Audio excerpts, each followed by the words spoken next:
Hello, let's write a book. As you would know from this video, I have currently been writing a book. It is a sci-fi, fantasy, romance subplot kind of book. And in this writing vlog, I guess, I'm just going to do some brainstorming. I'm just going to be uncovering more of the plot, talking about its characters, the writing process, all those good things. So let's get into it. I'm definitely going to take a class on writing or consume more media about writing specifically. Probably read a book, probably buy an online class or something, but I'm going to do that after I get my first draft down on paper, because right now I'm just getting my ideas out on the page. I think a lot about my book when I'm at work, and honestly, if thoughts were said out loud, I'd sound crazy, because I literally start my thought processes about my book like, okay, and then he says this, and then she does this, and then but I don't know what they're actually doing. My brain just starts to make up something, and then it starts this thread, this thread begins and then it unravels more, and then I'm just telling myself some sort of scene, and it's like, yeah, she does this, what is she doing? I don't know, but my brain just starts coming up with it as I just am thinking.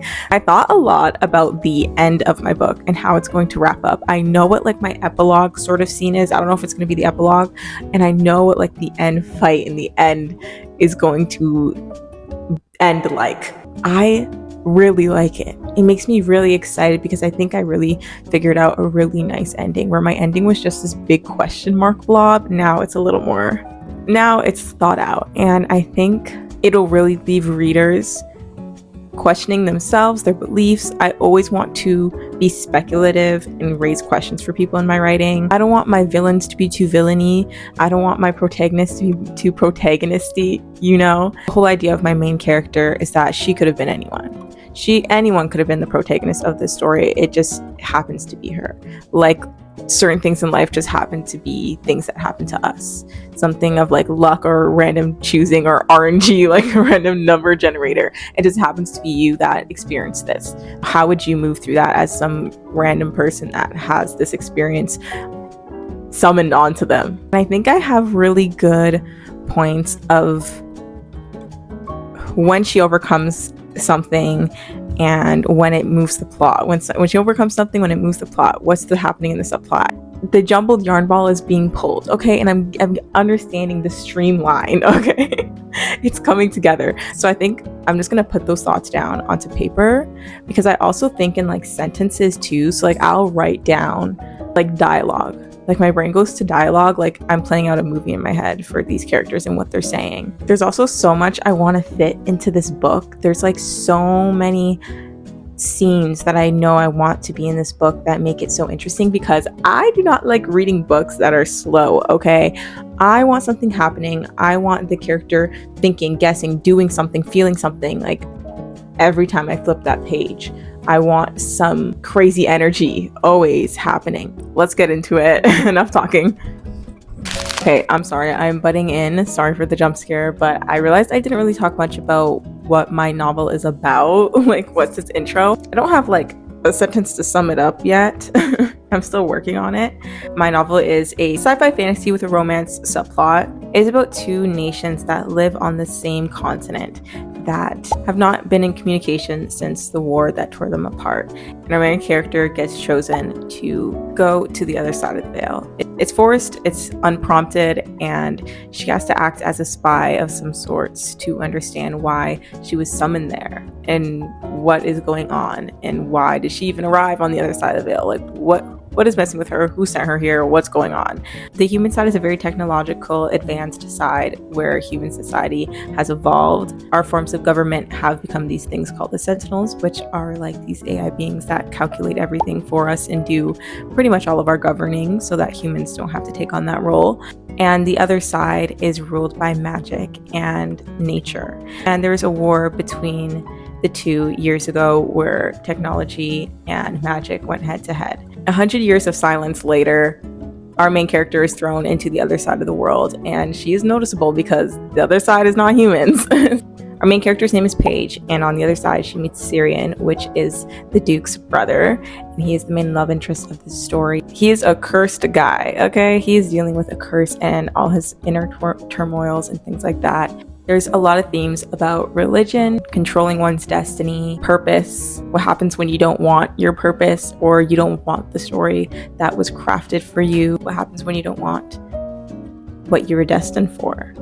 I wanted to combine the fun, exciting energy of like romantasy and modern fantasy with the expansiveness of older fantasy and sci-fi. I love books that pose a question, and I love hope. So that's really what's leading my novel. Anyway, let's get back to whatever I was doing before. Okay, bye. Okay, imagine I'm also holding up magically this book right here. What these two books are a lexicon, a dictionary, an entire encyclopedia about the worlds of these two book series. One is Dune and one is the Book of the New Sun. And what I love about these two writers, Frank Herbert and Gene Wolfe, is that they created worlds that are so big and vast, including like George R. R. Martin and Tolkien, that created these huge worlds that people can write a whole lexicon, a whole dictionary, a whole where they got the inspiration for this book. The worlds of Dune explore what inspired Frank Herbert to write Dune, where some terms came from. So does the lexicon Earthis. These two books explore what these writers were thinking about and where they got their inspiration. And I think that is so important when you can tell 1,000 stories about a world you created. I think that these two books are just inspiring me to dig deeper, find random things I find inspiring, and leave a lot in this world to be explored and thought about. I think that shows up a lot in creating systems in fantasy worlds. I talk a little bit about it in my last writing video. Religious systems. Religion in my book is going to play a very big part. I think that's like a point of contention between my main character and the male main character and their differences, where she comes from a world where God truly does exist, and it is in these artificial intelligences that rule her land, and there's nothing left to question. And the other people in my world that live on the other side of the veil, religion is very speculative, and they don't really get answers the way the people on the other side do.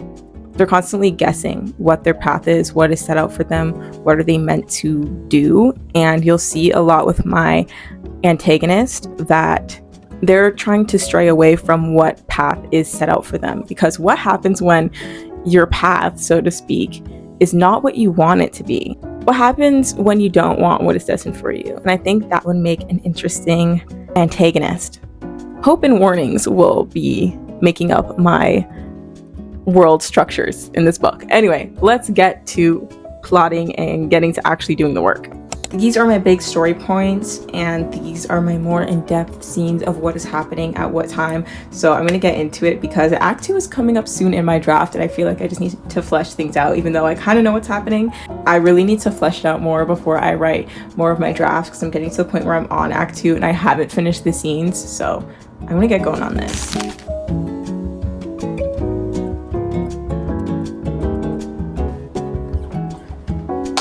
All right, I have fleshed some more things out. Now I'm going to get to writing. It's time to write. Let's go.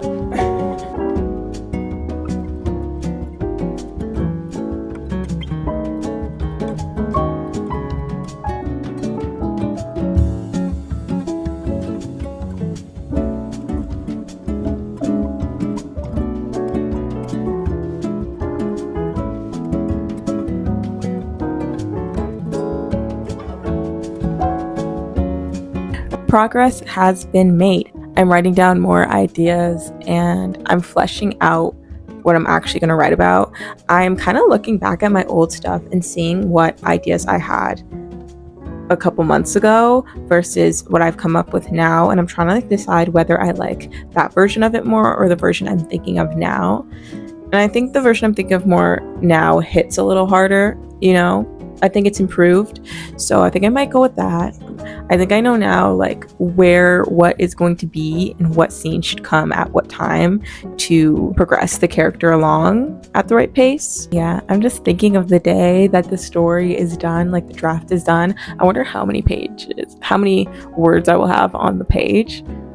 I really wonder if I'm going to be under or over, because I feel like I'm definitely an underwriter where I feel like I need to go back and add things because I just get to the point and like get to the next scene, get to the point, get to the next scene. But I am writing a draft. yeah, I think I'm gonna leave my desk set up for today, head to my boyfriend's place and do some more writing there. Yeah, there might be a little change in scenery. Bye!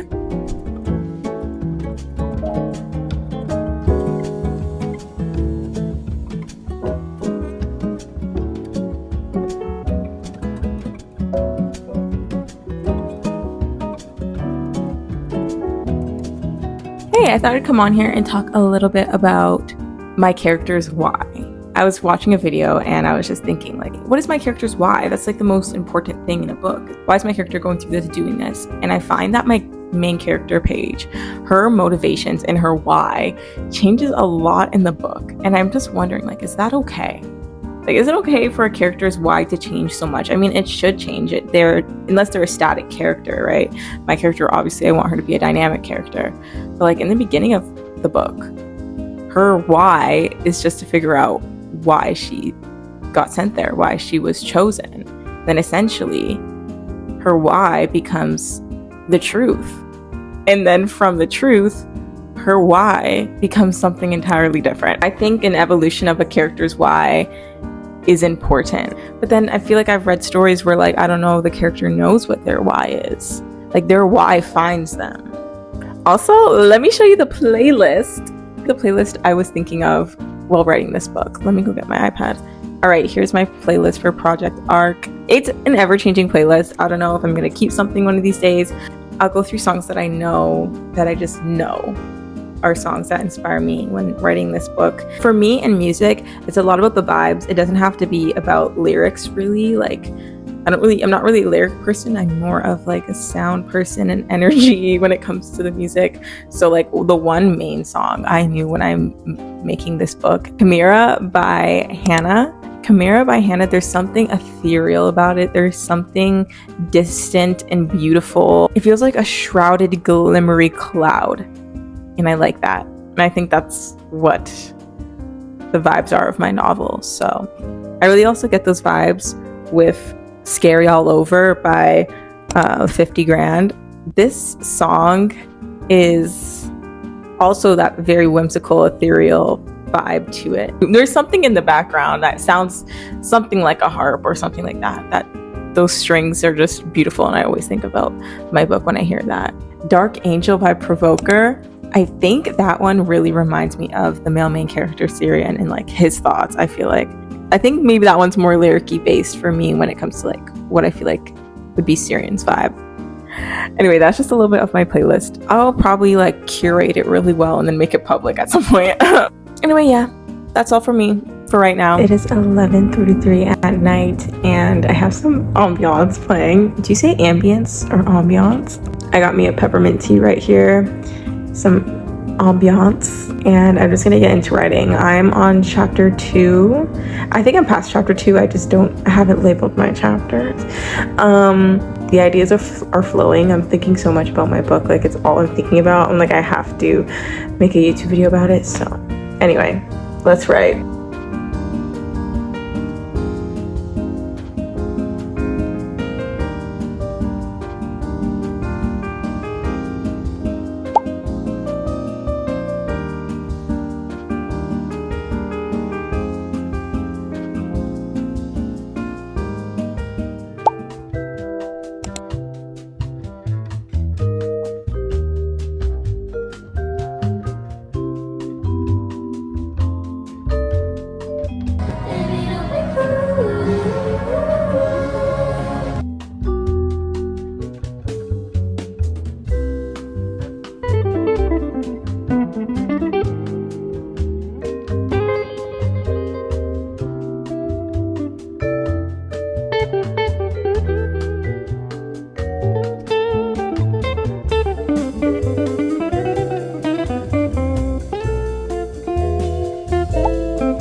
Y'all, so I mentioned this book in this video. It finally came in. I was just looking through it.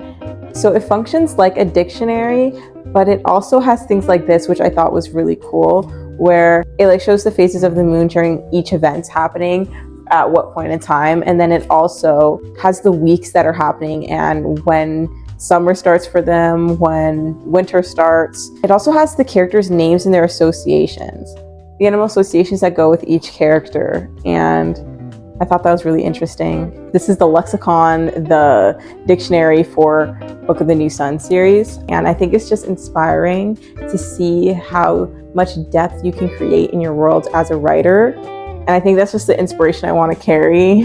My world is very curated, and what I mean by that is things are picked specifically in this world to be in this world for a specific way because it has to do with the lore and how this world came to be. Like, for example, there's not another form of humanoid beings in my world. Like in Book the New Sun, there's man-apes. In the Song of Ice and Fire, there's like the Andals and the Rhoynar, the First Men, and all those people that have came before, right? In my book specifically, there's a lack of history on purpose, and there isn't any really other humanoid people on the planet that our characters are on. Things are just very curated in that way, but I think in the future, when I write other books, I definitely want to have so much knowledge about these worlds to create such a huge expansive world one day. I do know what my next book is going to be about. I have like brainstorm ideas. I am not putting it down. I'm just focusing on this main book that I'm doing right now. I know that I love the punk community. I love the rave community. So I know that I want to kind of write a love letter to those communities in my next book. Inspiration, you can pull inspiration from anywhere. And I think the things that you love in your life and the things that are really important to you, you're able to put that into your books. I think a lot about how society could have progressed differently at the start of time. What would that look like? How would we interact with each other? And I think that writing is a playground for ideas. And I think that the gift of creativity and creativity itself, I really feel like is a muscle that you have to constantly like work on and find inspiration for and think artistically about things, and romanticize things and criticize things. Anyway, I just wanted to share.